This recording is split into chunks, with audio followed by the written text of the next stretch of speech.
मैं ngasi egi mathen sidi sida leire siga mushroom su khara packet ama leire aduga matar su khara siga maku jawba se siga maku goktok toini matar su khara leire aduga sang sang amba khamen sinbi tomato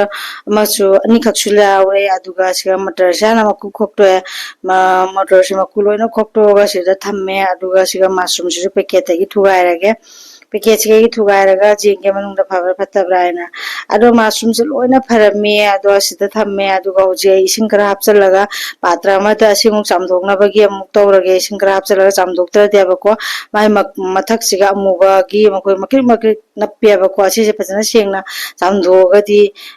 phaidana ko aduduna se hana khuchina chamdoe adu gona matungda semdoinebako aruga hamra tomato se hana semdoge tomato se mu aina piece piece tawraga chop tawre khara pik pik na chop tawraga grinder da muk takairani arugi damata hamada ina chamam chaku ma pairaga semdaleba sumaina aro mixer jar si hapchalaga phajana paste ama semage asimuk side ta thamrage se paste semnabagi paste semaga thambani sese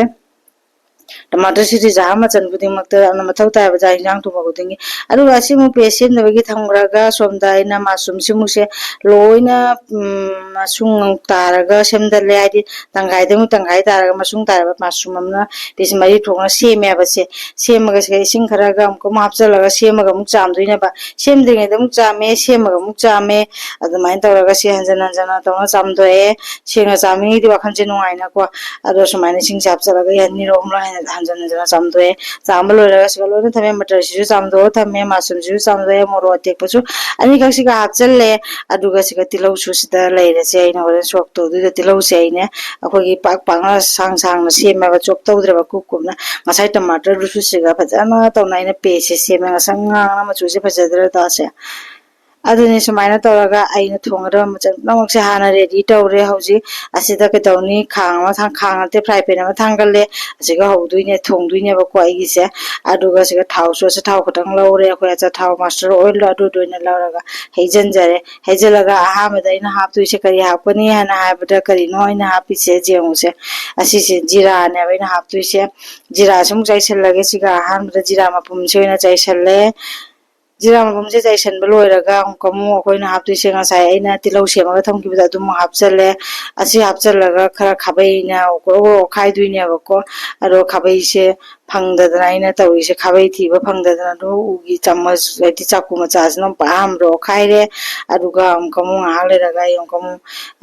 atei sabji sinu hapchan jaduine bako aro tilau sai peta munna bagi ngaugi ko tilau se jamburi jambne bako adudu tilau se munna bagi ngaurage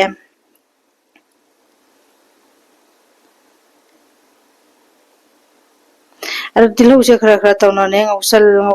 base jandara munjalle ngausalle aduga uji yamkamu janamga singa gi atakpa paste le yabako adu dum khara ma hapjala khabai sino gro gro khaire o khaiba loiraga yamkamu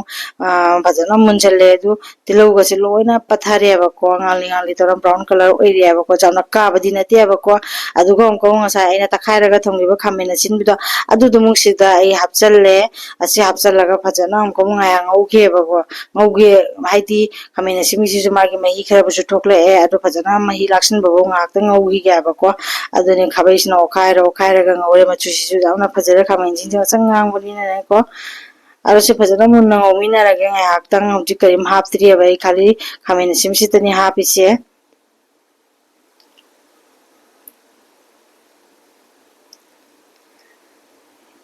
pitik pitik chogale ko chogatara phajana ngore mai mahi singjelona kangjan gre haiba kanduga ina hoji ongkong thum khaji ma hapchalane bako thumja hapchan parada i thumja hapchal khamen sinje mahi tang airani matam kuina changdore bako adu duna I hana khamena sinbisi hana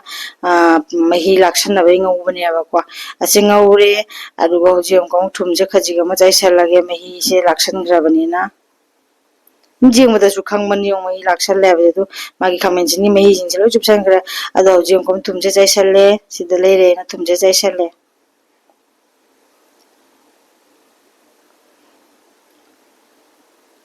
tumje jaisallaga kom ke dawni khabai sina mokra okhairaga loina magi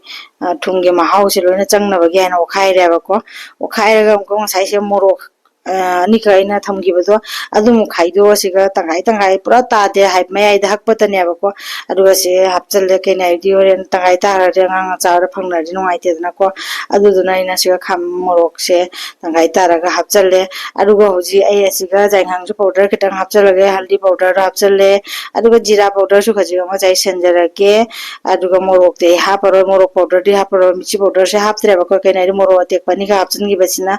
ising katang ama hapchal le ke nai masala hapaga di ising se hape mathau tai da ko adu go khabai sina go khaira ga mix tau sanjare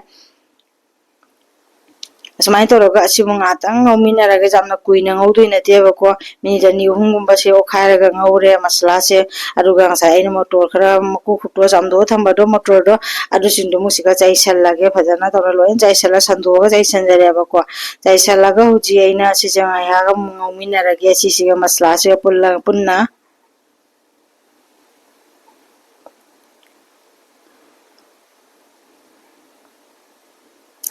masla asiga ngawba loraga aina ngawminara matungda aina se makum khumjalla thamdoini motor sai petang mulan ya bako minute ani hungum makum khumjalla ga omjalla ga thambani bako mai si su jamna kana thaba na te ba ara makum ji mu hangdo jenge je ngo se pura akogi mahi se loina kangjanna ga le kangchalle aduga motor si su akogi mun bagi dumaina tawre bako pura mun badu di na te wa so asang badu di oidra akan badu di oidra bako aduga hoji aina hakora ba ising do khaji khaji tawna hapchalla ga amta punna hapchalle hoji ising sing mu hapchalle ahamda katang hapaga jenge ado jarani ena khandana golo na punna hapchalla bana ba ising je ina hapka da changro chapchana hapa matung da hoji am kamu kari hapani akoi mushroom da ina mazai pis mushroom na pis mari thoki ba da ado mushroom chung da ina na hapchalla phajadra do jeng bada ado ni mushroom se sumaina thonga ga chaba se jamna hawbani ado maina tawra ina thonga mushroom se ina mushroom thongba gi mong se su jingbiro haidi ko mayamna mushroom thongba ga ina thongba ga mana da bra du su khara khangan biro mayam di kamoina thongi mushroom je akoi makal gi mushroom la yaba ko ndo asidi akoi gi moi matum moi bedunia ba sise asi mushroom je loina hapchan jare na sema ga thamba mushroom do adu ga ngai ha ko mong se makum je kupsala ga thamma ge minute 10 gumba makum je kupsala ga thamma ge makum je mu hangdo ge minute 10 matung na makum je hangdo ga di mushroom je pajana mulle ba ko mulabani na kadawni am ko ngatang ko omjan gi ge no omjalle aru mahi je katang phakchal nge ba ko mahi je jam lango chunate jam kam go chunate mahi je khaju phakchalle chum jeung mayam chu bada khangani aru nga katang ga di phakchan han gi ne te su aru nga urani nga hak sumaina sohol laga ngaudana maina mahi je loina kangjalale kangjan bai pura kangba kangudun te ba je chum mayam chu bada khangawani asu gi chang se gravy type se tum oire ba ko asi maina to ga di tan ga cha ba su jare nga ga mane hadi chaka chaba chu hawre ba ko aduni aduduna isumaina mahi se lakshan le khara jamna dry fry we do chu na tare ba ko aina mushroom thongba se sumaina thongjare aru loisu loisile mushroom thongba se acha loi bada ina hoji haptu se ahoi garam masala powder do adu do khaji kama jaisale adu ga thum khaji kama ga jaisale asiga loire atei masala haparo hoji haibo phadigom khaji kama jaisan jarage phadigom che jaisa phadigom che jam kupna semba chuna te ba ko powder na sema ga dum jaisan bane ba ko asumaina phadigom che su jaisan jare hoji aina thongiba mushroom thongba se loijare mushroom adi uyen thongba se haina ba ko aru uyen thongba se loijare ase di chabagi oina pura ready oire ado hoji asi simu khangse gi khalau thok jarage tengko tamu khaidoge yamaina mushroom thongba gi mong sai di uyen thongba gi video se jengbiraga haibiro hawada manbra hawada manbra du sukra khangan biro